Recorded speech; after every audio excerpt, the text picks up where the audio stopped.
마태복음 19장 우리 1절부터 12절 말씀입니다.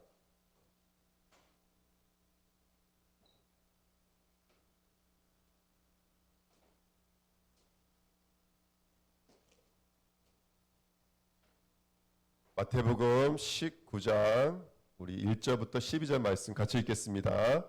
예수께서 이 말씀을 마치시고 갈릴리를 떠나 요단강 건너 유대 지경에 이르시니 큰 무리가 따르거늘 예수께서 거기서 그들의 병을 고치시더라. 바리새인들이 예수께 나와 그를 시험하여 이르되 사람이 어떤 이유가 있으면 그 아내를 버리는 것이 옳으니까?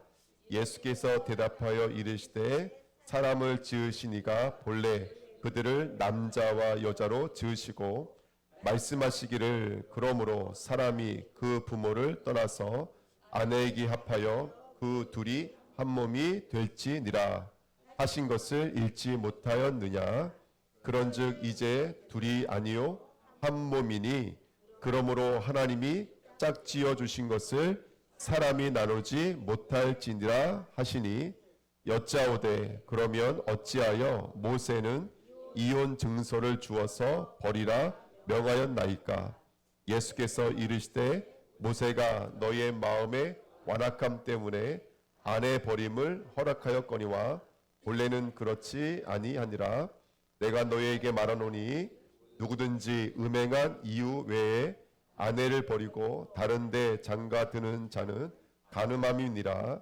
제자들이 이르되 만일 사람이 아내에게 이같이 할진대 장가들지 않는 것이 좋겠나이다. 예수께서 이르시되 사람마다 이 말을 받지 못하고 오직 타고난 자라야 할지니라. 어머니의 태로부터 된 고자도 있고 사람이 만든 고자도 있고 천국을 위하여 스스로 된 고자도 있도다. 이 말을 받을 만한 자는 받을지어다. 아멘. 말씀 제목은요, 우리 결혼을 통해 배우는 복음입니다. 오늘 본문 이야기는 결혼해라, 이혼해라 라는 주제 이야기가 절대로 아닙니다.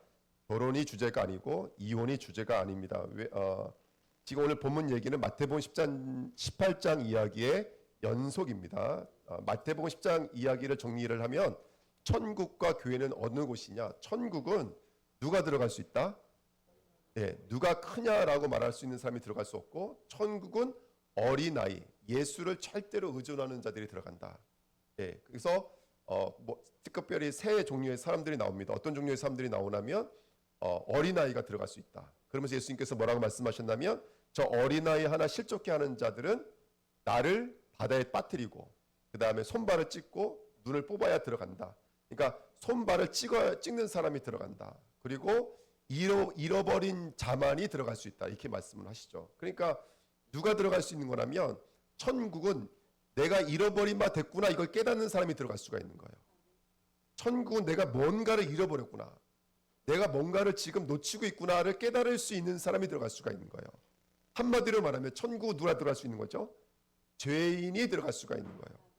그럼 복음이 들어가면 여러분 안에 어떤 일이 일어나야 되냐면 이런 일이 일어나야 돼요. 찔림이 되어 이렇게 돼야 돼요. 사도행전 2장이나 7장에 있는 말씀처럼 복음이 들어가면 내가 찔림이 돼야 돼요. 사람들이 이렇게 말해요. 난 구원의 확신이 있습니다. 그래요. 그럼 무엇으로 구원받았습니까? 하면 무엇으로 구원받는지는 몰라요. 죄로부터 구원받았거든요. 근데 죄에 대한 무게감은 없이 뭐는 갖고 있냐면 죄의 용서에 대한 확신이 있대요. 그러면 죄가 뭡니까? 물어보는다는 거예요. 그러니까 죄 없는 용서를 지금 외치고 있어요. 교회들이. 내가 어디로부터 구원받았는지를 알 수가 없어요. 예수님께서 십자가 지시면서 이렇게 말씀하셨어요. 엘리 엘리 라마 사막다니 하나님이 어찌하여 나를 버리셨나이까? 하나님은 지금 우리의 죄를 지고 농담 삼아 십자가 지신 게 아니에요. 그 우주 만물을 지으신 하나님, 우주 만물을 움직일 수 있는 하나님, 이 모든 것을 정하시고 정하신 바를 운영할 수 있는 하나님이 나 지금 너무너무 괴롭습니다 하고 몸부림치셨어요.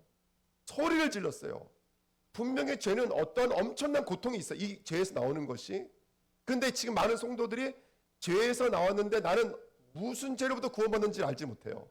그래서 뭐라고 말하냐면 난 구원받았어요 이렇게 말한다고요. 나는 죄 사함받았어요 이렇게 말을 해요. 그러면서 저번 주에 나왔던 메시지가 뭐냐면 이거였어요. 교회가 하는 역할이 뭐냐면 죄에 대해서 말해주는 거야. 가서 한 사람이, 두 사람이, 세 사람이, 그리고 맨 마지막엔 교회가 가서 그거 죄라고 말해주라는 거예요. 그러면서 이렇게 말하는 거예요. 1만 달란트 빚진 자가 있는데 그 1만 달란트는요, 이건 상상도 못하는 거예요. 이 사람이 일평생 자기가 무엇을 해도 갚을 수 없는 그 금액을 탕감받은 거예요. 근데 돌아서자마자 자기한테 1,000만 원 빚진 자를 목을 조르고 감옥에 넣어버렸어요. 그러면서 이 사람도 똑같이 감옥에 들어가 그래요. 무슨 말이냐면 구원은 받았는데 내가 탕감받았어요. 용서라는 단어가 탕감받다라는 말이에요. 세상의 용서는 그래 알았어 내가 없는 걸로 해줄게. 이게 용서지만 성경에서 말하는 용서는요, 그 죄를 누가 짊어지셔야 돼요. 탕감해 주셔야 된다고요. 그게 아니면 용서가 아닌 거예요. 우리의 용서는 내 안에 있던 이 뭔가를 누가 짊어주신 거예요. 이 죄를 누가 끌어안고 죽어주신 거예요. 그런데 그 죄를 갖고 있었던 우리는 내가 구원받았는데 전혀 내가 어디로부터 구원받았는지에 대한 감각이 없어요. 그러면서 죄 없는 용서에 대한 확신이 있대요. 복음에 들어가면 마음이 찔려야 돼요. 내가 어디로부터 구원받았는지에 대한 찔림이 우리 안에 와야 돼요. 죄에 대한 찔림이 있어야 되는데 성도들이 죄가 무엇인지 모르고 나는 구원받았다고 말을 하는 거예요. 지금 이거의 연장선인 거예요. 지금 마태복음 18장이 말하고 있는 것은 뭐냐면 너희들은 어린아이다. 너희들은 연장 맷돌을 메고 손발을 찍어도 너희 스스로를 구원할 수가 없다. 너희들은 잃어버린 바 됐는데 잃어버린지도 몰랐던 99마리였다. 99마리가 뭐라고 그런다고요? 우린 길을 절대로 잃어버린 적이 없습니다라고 말한다고요. 근데 한 번도 하나님을 잃어버린 바 되시지 않은 분이 잃어버린 바 되셔서 저와 여러분들의 잃어버린 양을 구출해 주신 거예요. 이 엄청난 복음의 내용이 있는데 그 복음의 내용을 우리가 마음으로 가져야 되거든요. 지금 18장을 통해서 그걸 배워가야 돼요. 내가 어디서 구원받았는지, 내가 어디서 이 죄를 사함받았는지를 저와 여러분들 지금 배워가는 시간표인 거예요. 그리고 이 마태복음 19장의 얘기도 똑같은 얘기예요. 마태복음 19장의 얘기도 어떤 사람이 예수를 시험하려고 찾아왔어요. 뭐라 그렇게 하면 이렇게 말을 하는 거예요. 무슨 이유가 있으면 아내를 버릴 수 있습니까? 이렇게 물어봤어요. 네. 근데 예수님께서 말씀하셨어요. 성경에 아내를 버리라고 말한 적 없어. 한 몸이 돼야지. 그러니까 이 바리새인들이 뭐라 그러냐면 그럼 어찌 모세는 이혼 증서를 주면서 아내를 버리라고 그랬습니까? 네. 자, 이혼 증서라는 말이 이해가 되어지면 오늘 이 결혼과 이혼을 통해서 무엇을 말씀하고 계시는지가 조금 찾아질 수 있을 것 같습니다. 먼저 우리 이혼에 대한 이야기를 구약으로 가서 한번 찾아보도록 하겠습니다. 한번 같이 한번 읽어보실까요? 시작.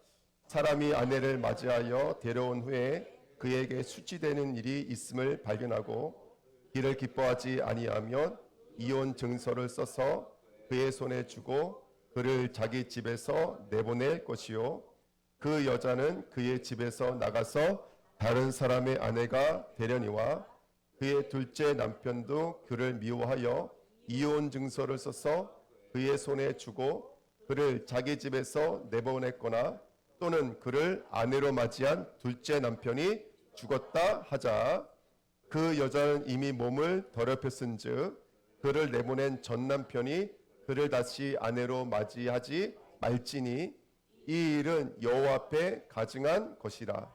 너는 내 하나님 여호와께서 내게 기업으로 주시는 땅을 범죄하게 하지 말지니라. 아멘.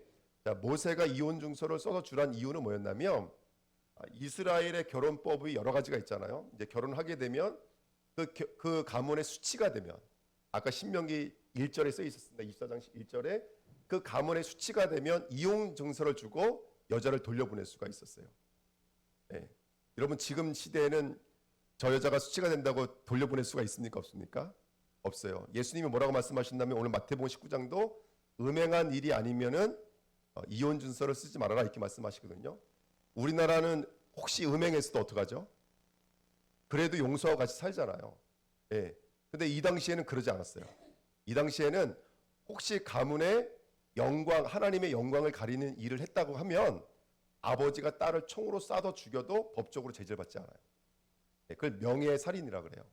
그게 존재했어요. 왜냐하면 고대에는 죄송한 말입니다. 여자가 가정과 남자의 뭐였냐면 부속품이었어요. 그러니까 이렇게 아주 좀 무서운 이런 이혼 증서들이 있었습니다. 근데 이혼 증서를 주게 된 배경이 뭐냐면 거기 안에 가정 안에 부부 안에 뭐가 들어오지 못하게 하기 위함인 거라면 바로 음행이라는 가증함이 들어오지 못하기 위한 영적인 장치인 거예요. 그러니까 이혼 증서를 준 원래 원인은 뭐냐면 또 다른 죄를 짓지 않게 하기 위함인 거예요. 또 다른 죄. 그 이혼 증서를 주므로 이 여자가 또다시 원래 남편으로 돌아가지 않게, 또 다른 가증함들이 일어나지 않게, 또 다른 음행이 만들어지지 않게 영적으로 구별시켜 놓은 일들이었어요. 그러면서 이혼 증서를 주면서 예레미야는 이렇게 또 말을 했습니다. 우리 한번 같이 읽겠습니다. 요시야 왕 때 여호와께서 또 내게 이르시되 너는 배역한 이스라엘이 행한 바를 보았느냐? 그가 높은 산에 오르며 모든 푸른 나무 아래로 가서 거기서 행음하였도다. 그가 이 모든 일을 행한 후에 내가 말하기를 그가 내게로 돌아오리라 하였으나 아직도 내게로 돌아오지 아니하였고 그의 반역한 자매 유다는 그것을 보았노라. 내가 배역한 이스라엘이 간음을 행하였으므로 내가 그를 내쫓고 그에게 이혼서까지 주었으되 그의 반역한 자매 유다가 두려워하지 아니하고 자기도 가서 행음함을 내가 보았노라. 아멘.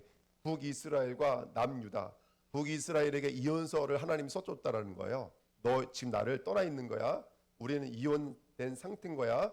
너희들이 지금 하나님을 버리고 지금 음행하고 있어.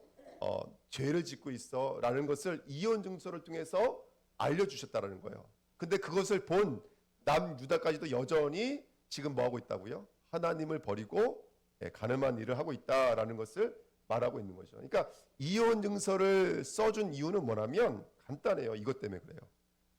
이혼 증서는 무슨 역할을 하고 있는 거냐면 율법의 역할을 하고 있는 거예요.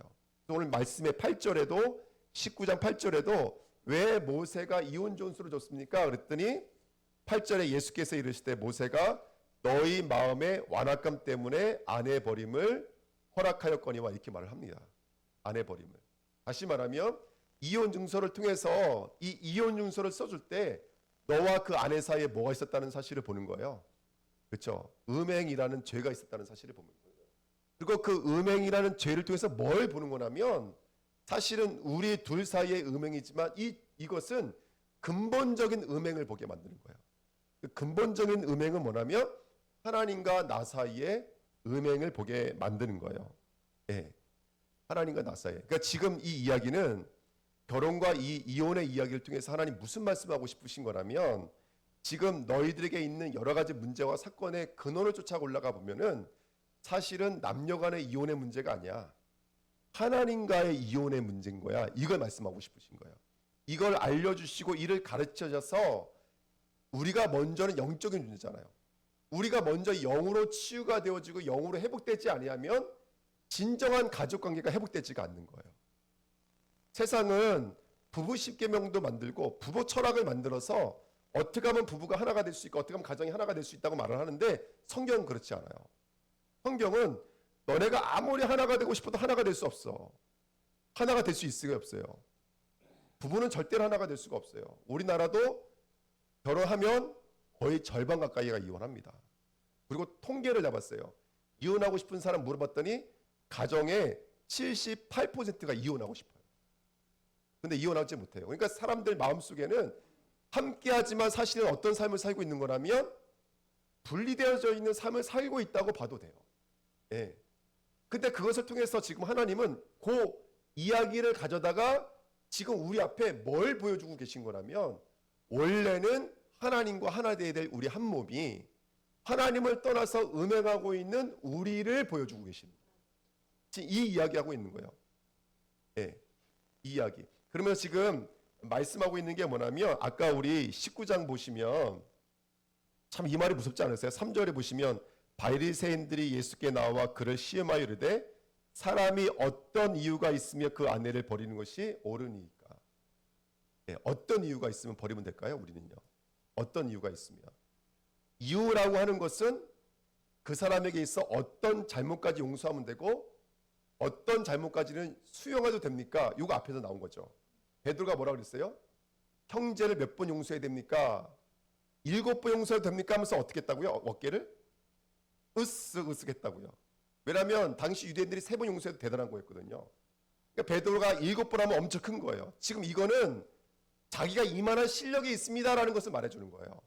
바리새인들이 와서 예수님 앞에 무슨 이유가 있으면 용서하면 됩니까? 라는 것은 그 베드로가 했던 고백과 베드로가 마태복음 18장 1절에 누가 크니까 고백했던 내용과 똑같아요.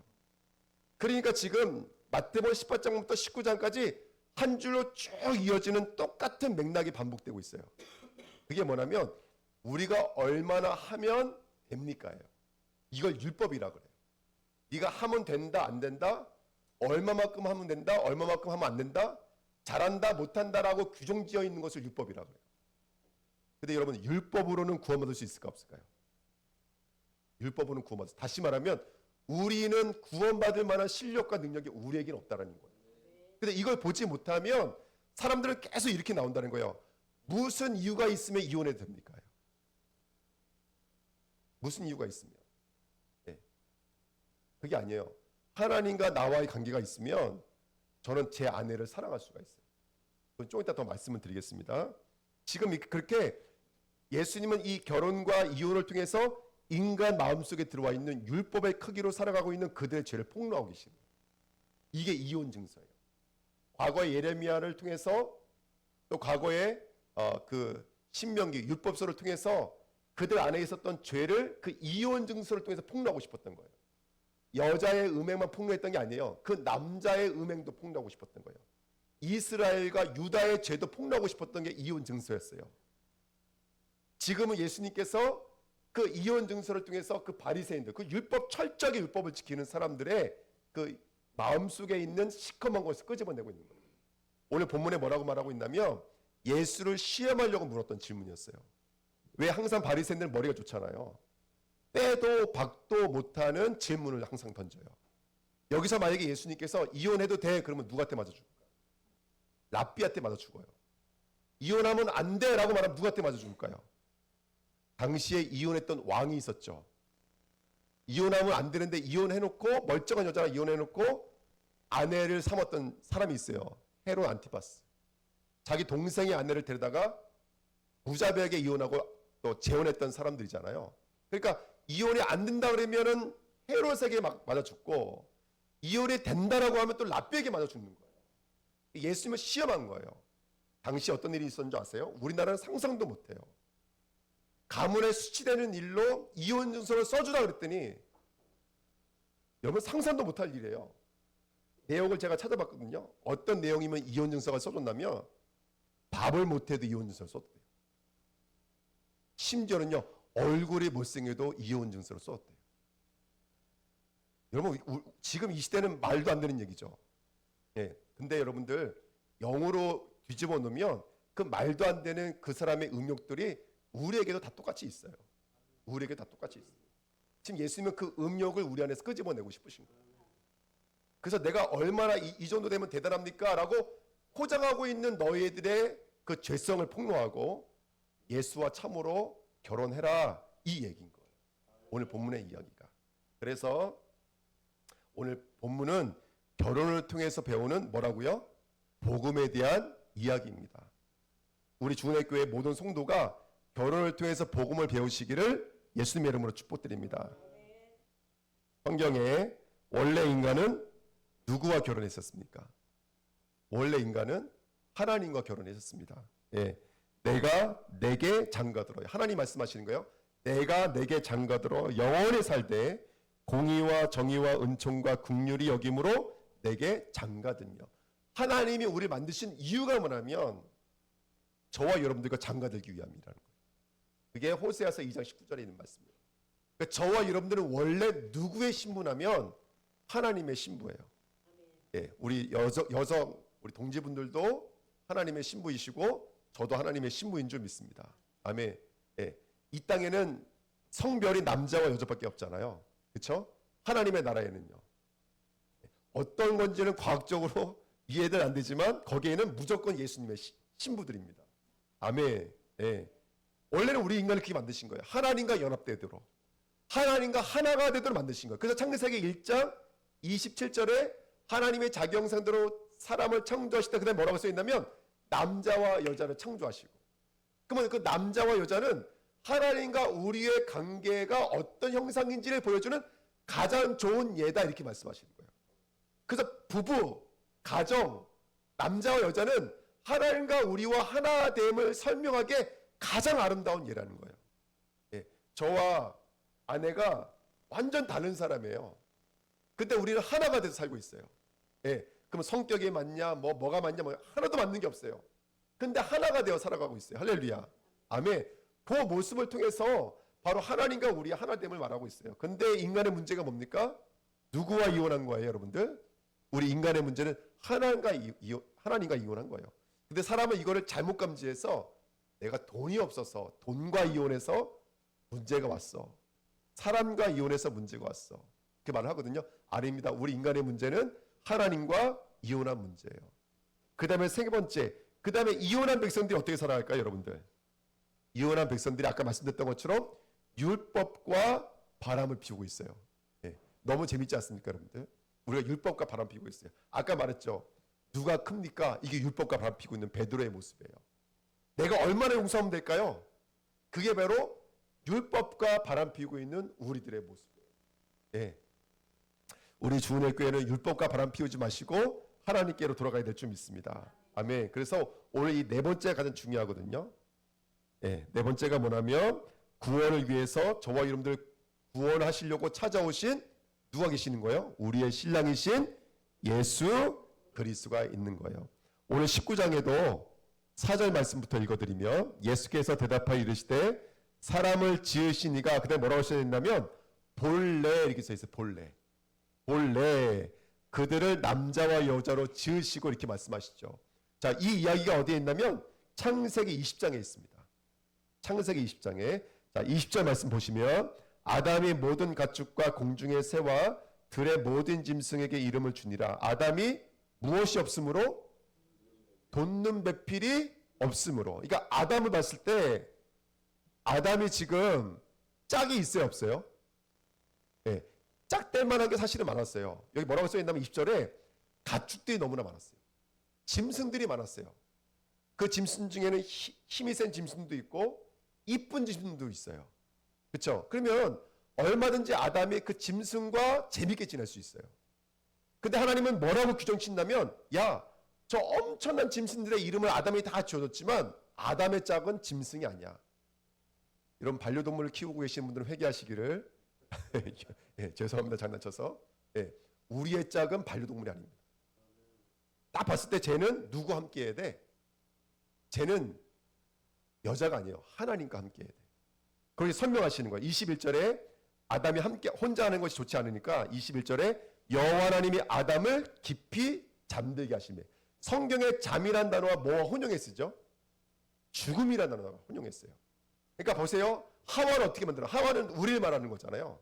예, 성경에 보면 하와는 우리를 말하는 거예요. 여자는 우리를 말하는 거예요. 그래서 여자의 후손이라고 말하잖아요. 그리스도는 여자의 후손이요. 우리를 통해서 그리스도가 오셨잖아요. 사람을 통해서. 그러니까 아담을 깊이 잠들게 하셔서 하와를 만드신 거예요. 이 아담은 누구를 대표하고 있는 거냐면 한 사람 우리의 신랑이신 예수를 대표하고 있습니다. 이게 창세기부터 작정되어져 있는 거예요. 내가 한 사람을 깊이 잠들게 할 거야. 그리고 거기서 뭘 꺼낼 거야? 옆구리에서 갈빗대 하나를 꺼낼 거야. 우리는 갈빗대 꺼내면 이제 갈비가 생각이 많이 나지만 먹는 갈비가 생각나지만 늘 이스라엘은 짐승을 잡으니까 갈빗대 하면 뭐가 생각나요? 제사가 생각나요. 갈빗대를 취했다는 것은 한 짐승이 피를 흘리고 가죽이 벗겨지고 내장이 드러내지고 살을 발라서 갈빗대가 나왔다는 거예요. 누구의 죽음과 죽음의 완료를 말하는 거라면 예수 그리스도의 죽음의 완료, 제사의 완료를 말하는 거예요. 하와는 한 사람의 죽음과 그의 제사의 완료를 통해서 이루어진 거예요. 예수님이 뭐라고 말씀하셨죠? 내가 다 이루었다라고 말씀해 주십니다. 이 모든 약속들을 다 이루어 주시는 거예요. 22절 여호와 하나님이 아담에게서 취하신 그 갈빗대로 여자를 만드시고 그를 아담에게 이끌어 오시니 아담이 이르되 뭐라고 불렀다고요? 이는 내 뼈 중에 뼈요 살 중에 살이라. 이게 성경 전체 이야기예요. 너는 내 뼈 중에 뼈요 살 중에 살이다. 바꿔서 말하면 너는 나다, 이런 뜻이에요. 이게 성경 전체 이야기예요. 야 이스라엘, 너는 나야, 이렇게 말하는 거예요. 너는 내 뼈고 내 살이야. 그런데 너희들이 지금 나한테 이혼 증서를 던져놓고 지금 어떻게 하고 있다는 거예요? 딴 데로 도망가 버렸다는 거예요. 이게 지금 성경이 말하고 싶은, 이 결혼을 통해서 우리에게 말하고 싶은 원시 복음의 내용이에요. 나는 너를 위해서 깊이 잠들었고 내 몸을 찢어서 너를 만들어서 너는 나다라고 외치고 있는데, 그런 너는 나를 두고 뭐하고 있다고요? 보암직, 모험직, 탐스러운직, 다른 것으로 만족하려고 다른 것에게로 갔다라는 거예요. 그런데 이렇게 말합니다. 24절에 이러므로 남자가 부모를 두다. 아담에게 부모가 있습니까? 없습니까? 아담에게는 부모가 없어요. 지금 아담의 부모는 누구를 얘기하는 거예요? 하는 거예요? 하나님. 그러면 하나님이 아버지이신 분은 이 땅에 딱 한 분밖에 없어요. 누구를 말하는 겁니까? 예수를 말하는 거예요. 그러니까 이 히브리의 이 문법들을 통해서 히브리 사람들은 이 얘기가 누구인지를 명확하게 그려내고 있는 거예요. 초등학생 2학년짜리가 이 책을 읽으면서 엉엉 운대잖아요, 여러분들. 히브리 사람들은요. 그렇죠? 그러니까 지금 이 이야기는 무엇을 하고 있는 거냐면, 인간의 기원을 얘기하고 있는 것이 아니라 하나님과 하나님의 신부이신 우리의 기원을 얘기하고 있는 거예요. 저와 여러분들은 하나님의 것이에요. 하나님과 하나가 되셔야 돼요. 예, 그게 우리들인 줄 믿습니다. 성경은요, 이렇게 남자와 여자의 결혼을 통해서 저와 여러분들을 이야기하고 있어요. 또 이야기해 볼까요? 호세아서 2장입니다. 여호와께서 처음 호세아에게 말씀하실 때 여호와께서 호세아에게 이르시되 너는 가서 음란한 여자를 맞이하여 음란한 자식을 낳으라. 이 나라가 여호와를 떠나 흙의 음남함이니라 하시니, 이렇게 말합니다. 아니, 세상에 그 귀한 호세아 선지자를 저 이스라엘에 가서 음란한 여자와 결혼을 하라는 거예요. 근데 결혼을 했더니 어떻게 한다고, 여자가요? 이는 그가 이르기를 나는 나를 사랑하는 자들을 따르니. 여자가 그래요. 그 거룩한 선자가 내게 와서 나를 일방적으로 사랑해서 결혼해 줬는데, 이 여자는 결혼하자마자 아이 낳자마자 어떻게 한다고요? 나는 나를 사랑하는 자를 따르니. 왜 그들을 사랑하냐면 그들이 내 떡과 내 물과 내 양털과 내 삶과 내 기름과 내 술을 내게 준다 하였습니다. 왜 그 남자들을 따라간다고요? 저 남자 나에게 떡을 준다 그랬대. 나에게 물을 준다 그랬대. 호세아는 떡 주고 물 안 줬어요? 더한 걸 주는 거예요. 근데 사단 마귀는 그것으로 만족 못하게 만들어요. 하나님으로 만족 못하게 만들어요. 그리고 계속 뭘 바라보게 만들냐면 이 땅에서 내가 좋아하는 것들을 보게 만들어요. 보암지, 먹음론지, 탐스러움지. 13절에도 그가 귀고리와 폐물로 장식하고 그가 사랑하는 자를 따라가서 누구를 잊어버렸다고요? 호세아를 잊어버렸다고요. 그러면 저 같으면 가뜩이나 음란한 여자랑 결혼했으면 그 여자가 정신 차리고 잘 살아야 되는데, 이 여자가 결혼하고 애 낳고 또 나가는 거예요.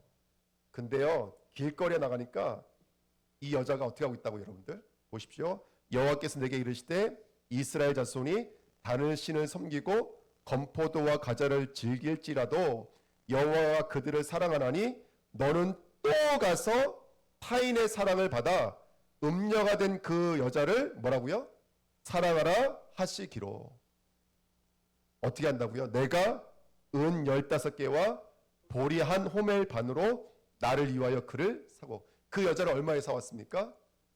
은 15개와 보리 한 호멜 반이 합치면 얼마인지 아세요? 은 30입니다.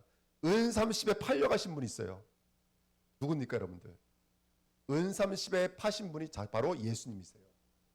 그러니까 여러분들 구약 성경의 보로 저와 여러분들을 위해서 은 30에 팔려가신 예수 그리스도를 예표하고 있는 거예요. 그 다음에 이렇게 말합니다.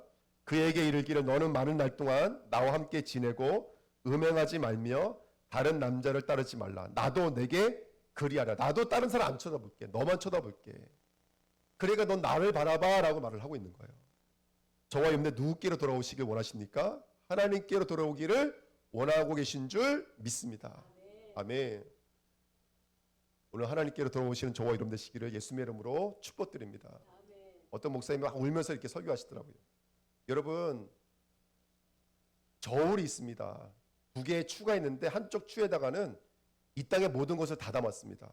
만물도 담고 산도 담고 바다도 담고 우주도 담았습니다. 은하수도 담았습니다. 세상의 모든 기쁨을 담았고 모든 슬픔을 다 담았습니다. 그리고 반대쪽 추에 누구를 담았냐면 예수 한 분 올려놨습니다. 어떤 거를 올려놔도 예수보다 무겁지 않습니다. 이 땅에 어떤 가치 있는 것도 예수의 무게를 능가할 무게는 없습니다. 그게 하나님의 크기예요. 근데 그 하나님의 크기를 저와 여러분들 위해서 쪼개시고 죽이시고 버림받으신 거예요. 그게 예수예요. 이게 하나님의 사랑이고 하나님이 저와 여러분들에게 원하시는 그 하나님의 놀라운 구원의 계획인 줄 믿습니다. 오늘 우리가 나 이거 아는 얘기인데 뭐 예수가 날 구원했다는 거 모르는 사람이 세상에 어디 있겠습니까? 근데 이 이야기를 통해서 중요한 건 뭐냐면 우리 마음에 아직까지도 그 남자가 떡 준다 그랬대. 그 떡 때문에 그 삶 때문에 그 기름 때문에 여호와를 잊어버리고 혹시 내가 다른 것을 사랑하고 있지 않은지에 대해서 오늘 돌아가셔야 돼요. 제가 오늘 이 말씀 정리하면서 제 마음에 있었던 거예요. 아 그렇구나. 결혼했어도 다른 거 바라보고 사는 사람이 있구나. 또 반대로 나 그러면 결혼 안 해. 혼자 산다고 말하면서도 음행하며 살고 있는 사람이 있구나. 그러니까 결혼한다고 해서 완전하지 않은 거예요. 비혼한다고 해서 완전하지 않은 거예요. 예수와 연합되시길 예수님의 이름으로 축복드립니다. 우리 인간은요 예수와 연합하지 않으면 다른 것으로 하나 되려고 해요. 예수와 연합하시면 건강한 가정이 이루어져요. 예수와 연합하시면 건강한 삶이 이루어지시는 거예요. 예, 오늘 그날 되시기를 축복드립니다. 에베소 5장까지 한번 더 읽어볼게요. 5장 22절에 아내들이여 자기 남편에게 복종하기를 죽게 하듯 하라. 여러분 아내들이여 남편에게 복종하시길 축복드립니다. 아멘. 우리 유한 사모님 저보고 주인님 한번 불러보세요. 이름은 맞아 죽는 거죠 이제. 이름은 맞아 죽는 거죠. 죄송합니다. 박은지 집사님 우리 옆에 계시는 분한테 주인님 한번. 네, 네. 참 잘 가르친다. 예. 근데 23절 또 뭐라고 말하냐면 23절에 이는 남편이 아내의 머리됨이 그리스도께서 교회의 머리된 것 같으니 그가 바로 몸의 구주니라. 그렇구나. 남편을 통해서 뭘 배우라는 거예요? 옆에 있는 남편은 그리스도가 아니에요. 하지만 그를 통해서 복종이 뭔지 순종이 뭔지 우리 배워가라는 거예요. 이 땅에서 우리가 그 남편을 그냥 남편으로 여기지 말고 남편을 그리스도의 주대심으로 여겨서 그의 순종함을 통해서 내가 그리스도께 순종하는 것을 배우라는 거예요. 뿐만 아니라 남편은 또 어떻게 하라는 거예요? 24절에 그러므로 교회가 그리스도께 하듯 아내를 범사에 자기 남편에게 복종할지니라. 여기까지 배우라는 거예요. 그리고 뿐만 아니라 남편으로 아내 사랑하기를 그리스도께서 교회를 사랑하시고 그 교회를 위하여 자신을 주신같이 하라. 남편은 어떻게 하라는 거예요? 남편은 아내를 위해서 십자가 지라는 거예요. 예. 여자는 복종하면 되지만 남자는 죽어야 된다는 거예요. 죽으시기를 축복드립니다. 아멘. 복종이 쉬워요? 죽는 게 쉬워요? 예? 전 잘 모르겠습니다. 여러분들. 여러분들 뭐 저도 결혼 생활 10년밖에 안 해서 잘 모르겠습니다. 예. 자, 쭉 지나가서 그 다음에 이제 예수님의 이 구속에 대한 이야기를 쭉 한 다음에 30절에 우리는 그의 몸의 지체임이라. 그러므로 사람이 부모를 떠나 그의 아내와 합하여 그 둘이 한 육체가 될지니라. 이야기 쭉 한 다음에 뭐라고 한다고요? 32절에 이 비밀이 크로도다. 나는 지금 누구에 대해서 얘기하는 거다? 그리스도와 교회에 대해서 말하노라. 이렇게 말을 하는 거예요. 나는 지금 남자 여자에 대해서 얘기하고 있는 게 아니라 우리의 신앙에 대해서 얘기하느라 이렇게 말을 하는 거예요. 그러니까 창세기 20장에 있었던 이 말씀을 인용한 거잖아요. 창세기 20장의 말씀이 지금 아담과 하와 얘기하는 것도 아니고 이스라엘과 그들의 삶에 대해서 말하는 것도 아니고 우리와 하나님에 대해서 우리와 우리의 신랑이신 예수 그리스도에 대해서 얘기하노라 이 말하고 있는 거예요. 왜 이혼서를 언제 써줍니까? 왜 그 말하고 있느냐? 그 말한 게 아니야. 너가 누구와 하나가 되어야 된다는 거예요. 하나님과 하나가 되어야 돼 이렇게 말을 하고 있는 거예요.